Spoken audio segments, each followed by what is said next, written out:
हरियामा आइल सरकार मक्का सहरियामा चांद निकलल बहतैबा नगर यामा चांद निकलल बहतैबा नगर यामा आइल सरकार मक्का सहरियामा आइल सरकार मक्का सहरियामा चांद निकलल बहतैबा नगर यामा चांद निकलल बहतैबा नगर यामा आमना बीबी के कले जाके टोकोड़ा नूरानी चादर ने गोरे गोरे मुखोड़ा नूरानी चादर ने गोरे गोरे मुखोड़ा चंदा चमके ला जैसे बदर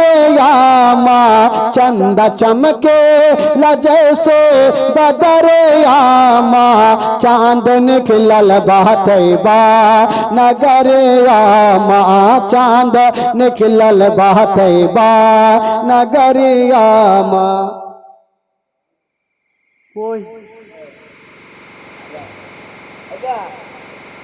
जा जा जा ও বলছে টাকা দেই না কেউ সব কাঞ্জুসনির বেটি হয়ে গেছে ব্রাদার ইসলাম বন্ধুগণ বাবাজি তবে যিনারা দিয়েছেন আসুন একটু মন খুলে আগে তাদের জন্য দোয়া করে দিই তারপরে বক্তব্যটা আগিয়ে নিয়ে যাব তবে বলছিলাম দোয়া করব দোয়া করে বক্তব্য নিয়ে যাব ভাই একবার মন খুলে প্রাণ খুলে জোরে সোরে বলুন তো সুবহানাল্লাহ আরো জোরে বলুন সুবহানাল্লাহ বলাতে গুনাহ হবে না ভাই একবার সুবহানাল্লাহ বলবেন 10টি নেকি পাবেন सुभान अल्लाह माशाल्लाह हाँ तुम भी करके उनका चर्चा अपने दिल चमकाओ ऊंची में ऊंचा नबी का झंडा अजमत वाला नबी का झंडा रुफवत वाला नबी का झंडा घर घर में लहरा ओ पुकारो या रसूल अल्लाह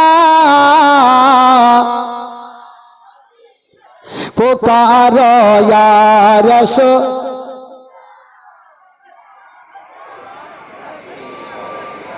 ढिकीवाना पुरनूर है जमाना सुबह सवेरे वलादत पुरनूर है जमाना सुबह सवेरे वलादत पर्दा उठा है किसका पर्दा उठा है किसका सुबह सवेरे वलादत माघे रबीउल अव्वल तेरे झलक के सदके चमका दिया नसीबा सुबह सवेरे वलादत हाँ बाब काबा मस्जिद यकसा बर मकाम आमना नसब पर चम हो गया है आहलों व सहलन मरहबा यो करके उनका चर्चा अपने दिल चमकाओ ऊंची में ऊंचा नबी का झंडा अजमत वाला नबी का झंडा रुफवत वाला नबी का झंडा घर घर में लहरा वो पुकारो या रसूल अल्लाह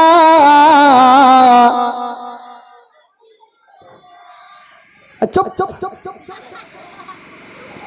बाबा गो যারা দিয়েছেন আসুন একটু তাদের জন্য দোয়া করে নি আল্লাহু আমিন আল্লাহ গো রব্বুল আসলেন তবে শুনুন আমার নবীর বাবা গো আমার নবীকে রক্ষা করবে আমার আল্লাহ কেউ মারতে পারবে না তবে বেরাদার একটা কথা আমার নবীর দুটা বেটির সঙ্গে আবু লাহাবের দুটা বেটার বিয়ে হয়েছিল উতবা আর উতাইবার সঙ্গে বাবা গো উতবা এবং উতাইবার সঙ্গে বিয়ে হয়েছিল তো আবু লাহাব বলল আমি দুশমনের বেটিকে আমার বাড়িতে রাখবো না তার দুটা বেটাকে ডাক দিল উতবা উতাইবাকে এ বেটারা চলে আসো। আসলো, আরে বেটা আমার দুনিয়া থেকে যাওয়ার পর জায়গা জমির ভাগ কে লিবে? বলে আমরা লিব।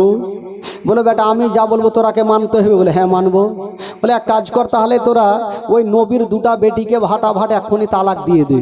তো দুটা বেটা ভাবলো এত সুন্দর বিবি আমরা তালাক দিব, কিন্তু বাপের অর্ডার হয়েছে তালাক দিতেই হবে। একটা বেটা যেইভাবে তালাক দিতে হয় সেভাবে দিলেন, আর একটা বেটা আমার নবীর নাম ধরে গালি দিয়ে তালাক দিলেন। দুটা বেটি কাঁদতে কাঁদতে আমার নবীর কাছে হাজির। আমার নবী বলছেন মা কেন তোমরা কাঁদছো বলো? বলছেন আব্বা গো জানি না আপনারা জামাইয়ের সঙ্গে আপনাদের কিসের শত্রুতা আছে, আপনাদের তালাক দিয়েছে। আমার নবী বলছেন বেটি তোমাকে তালাক দিয়েছে মা, তোমরা চিন্তা করো না, আমি তোমার আব্বা এখনো বেঁচে আছি, আবার তোমাদের বিয়ে দিব মা, তোমরা কান্দিও না।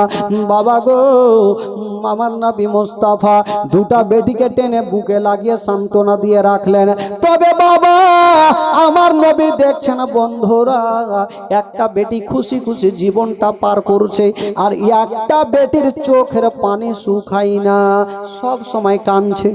আমার নবী ডাক দিচ্ছেন মা তোমাকে তালাক দিয়েছে তার জন্য তুমি কাঁদছো? বলছেন আব্বা গো তার জন্য আমি কান্দি না, তোমাকে আমাকে তালাক দিয়েছে তার জন্য আমি কান্দি না, তবে তুমি কেন কাঁদছো মা? বলছেন আব্বা গো আমাকে যখন তালাক দিয়েছিল আব্বা আপনার নাম ধরে গালি দিয়ে তালাক দিয়েছিল। এই গালি কথাটা যখন আমার মনে ভাসে তখনই আমার চোখ দিয়ে পানি ঝরে। আমার নবী কাউরির জন্য বাদ দোয়া করে না। সেদিন আমার নবীর জবান থেকে একটা কথা বেরিয়ে গেল। কি বের হলো? বলছে বেটি রে তোমাকে যে তালাক দিয়েছে মা, আমাকে যে গালি দিয়েছে রে মা, ওই ব্যক্তিকে একটা জঙ্গলের বাঘে ধরে খাবে। বাবা গো তবে আমার নবীর জবান থেকে বেরিয়ে গেল যে আমাকে গালি দিয়েছে তোমাকে তালাক দিয়েছে ওই ব্যক্তিকে একটা জঙ্গলের বাঘে ধইরা খাবে। আচ্ছা বলুন তো আমার নবীর জবান থেকে যে কথাটা বের হবে সেটা হবে কি হবে না ভাই? দুনিয়ার কথা মিথ্যা হবে আর নবীর কথা মিথ্যা হবে না। নবীর জবান থেকে বেরিয়ে গেল জঙ্গলের বাঘে খাবে। তো এই কথাটা আবু লাহাবের কানে, আবু লাহাব চিন্তা করছে আমার ভাতিজা যে কথা বলে সেটা হয়ে যায়, আমিও দেখবো যে আমার বেটাকে বাঘে কি করে খাই। বাবা গো বেটাকে আর কোনোদিন বাইরে পাঠাই না, তুই আলমারিতে কতক্ষণ বইরে রাখবি? একদিন তো যাবেই। বেশ কিছুদিন পর আবু লাহাবের বেটা ব্যবসা করার জন্য রওনা দিচ্ছেন। তো বেশ কয়েকটা বন্ধুকে সাথে নিয়ে যাচ্ছেন। তো আবু লাহাব বলছেন ওরে আমার ছেলের বন্ধুরা শুনো, আমার ভাতিজার জবান থেকে বেরিয়েছিল বাঘে খাবে বেটাকে, তোরা সব সময় পাশে থাকবি যেন বাঘ আমার বেটাকে খেতে না পারে। বন্ধুগুলা বলছেন চাচা গো চিন্তা করবেন না, আমরা সাথে করে নিয়ে যাব, কোনো মতে আমরা আক্রমণ করতে দিব না।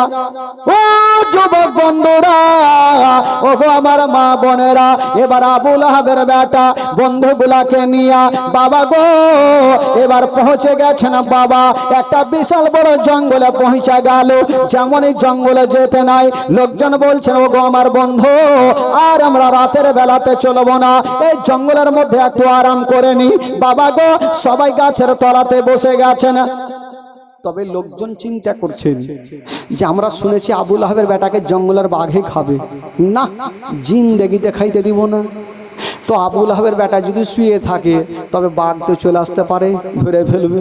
তো কি করব, কোথায় রাখবো? তো যত মালগুলা ছিল সমস্ত মালগুলাকে একের পর এক থাক লাগাতে লাগলো, করতে করতে করতে করতে অনেক উঁচা করেছে। আর আবু লাহাবের বেটাকে বলছে তুই হুলমানের মতন চড়ে এলে উপরে। ও বাবা চেপে গেছে মালের ওপরে, সবাই ঘুমিয়ে গেছে, আবু লাহাবের বেটাও ঘুমিয়ে গেছে। যেমনই ঘুম চলে এসেছে বাবা আমার আল্লাহ বলছেন ওরে বাঘ রে এবার যা তোর মনের আশাকে তুই পূরণ করে নে। বাবা গো এবার জঙ্গলের বাঘ ফাসাদ মারতে মারতে বাবা চলে গেল। আর যারা যারা শুয়েছিল প্রত্যেকের কাছে নাক লাগাইয়া বাঘ যেন শুনতে আরম্ভ করলো। বাঘকে জিজ্ঞাসা করা হলো, বাঘ রে তুই কোন কলেজে পড়েছিস, তুই কোন স্কুলে পড়েছিস যে নাক দিয়ে তুই চোরকে ধরবি? বাঘ বলেছিলেন, আল্লাহ গো আমাকে যে কি বলে নবীকে যে গালি দেয়, নবীর বেটিকে 4 তালাক দেয়, তার মুখখানা খব্বিসের মতো গন্ধ করবে, এই জন্য আমি নাক দিয়ে সঙ্গে সঙ্গে চোরকে ধরবেছিলাম। বাবা গো যারা যারা শুয়েছিল প্রত্যেকের কাছে নাক লাগালো, কিন্তু আসামি পাওয়া গেল না। আবু লাহাবের বেটা তো নেই, কোথায় পাবে?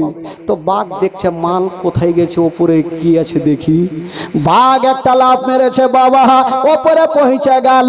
যেমনই গিয়েছেন বাবা, যেমনই নাকটা লাগিয়েছে বাবা পেয়ে গেছে আসামি। একটা পা রেখেছে বুকে। আবু লাহাবের বেটা চোখটা খুলেছে, আর চোখটা খুলে যেমনই বাঘের নাক মুখ দাঁত দেখেছে, ওর ঠিক থাকে ভাই, ব্রেন আর কাজ করবে। বাবা গো আবু লাহাবের বেটা একদম চমকে গেল। বাঘ বলল, ওরে আবু লাহাবের বেটা তুই নবীকে চিনতে পারলি না, তুই নবীর বেটিকে গালি দিয়েছিস। বাবা গো নবীকে গালি দিয়েছিস, তুই নবীর বেটিকে তালাক দিয়েছিস, এবার তুই মরার জন্য তৈরি হয়ে যা। ওই বাঘ বাবা গো বুকটাকে চিরে দিয়া কলেজাকে টান মেরে বাহির করে জমিনে ফেলে দিয়েছে না বাবা। বাঘ চলে যাচ্ছে না, আর পিছনে ঘুরে ঘুরে বলছে না, ওরে আবু লাহাবের বেটা এই বাঘ কাল কিয়ামত পর্যন্ত না খায়া থাকবে, তবু তোর মতো দুশ্মনের রক্ত মাংস এই বাঘ খাবে না। কিয়ামত পর্যন্ত না খেয়ে থাকবো, তবুও তোর মতন দুশ্মনের রক্ত মাংস এই বাঘ খাবে না। বাবা গো এবার সকাল হইল। সকাল যখন হইল লোকজন বললো, এক কাজ করো আবু লাহাবের বেটাকে নামাও। যেমনই নামাচ্ছে বাবা, আবু লাহাবের বেটা আছে কিন্তু আর বেঁচে নেই, শেষ হয়ে গেল। এই কথাটা আবু লাহাবের কানে পৌঁছে গেল। এই যুবক বন্ধুরা, আমার নবীর জবান থেকে যে কথাটা বেরিয়ে যায় সেই কথাটাই হয়ে যায়, জীবনে কথা রোধ হয় না। বেরাদার বন্ধুগণ, বাবাজি আমার ভাই আমার নবী মুস্তাফা এই করে করে বাড়িতে থাকতে লাগলেন। মা খাদিজাতুল কুবরা রাদিয়াল্লাহু তাআলা আনহাকে নিয়ে আমার নবী থাকলেন। তারপরের কি ঘটনা হবে আগামীকাল আবার শুনতে পাবেন। সকলে দাঁড়িয়ে যান আর সালাত ও সালাম পড়ুন ইয়া নবী।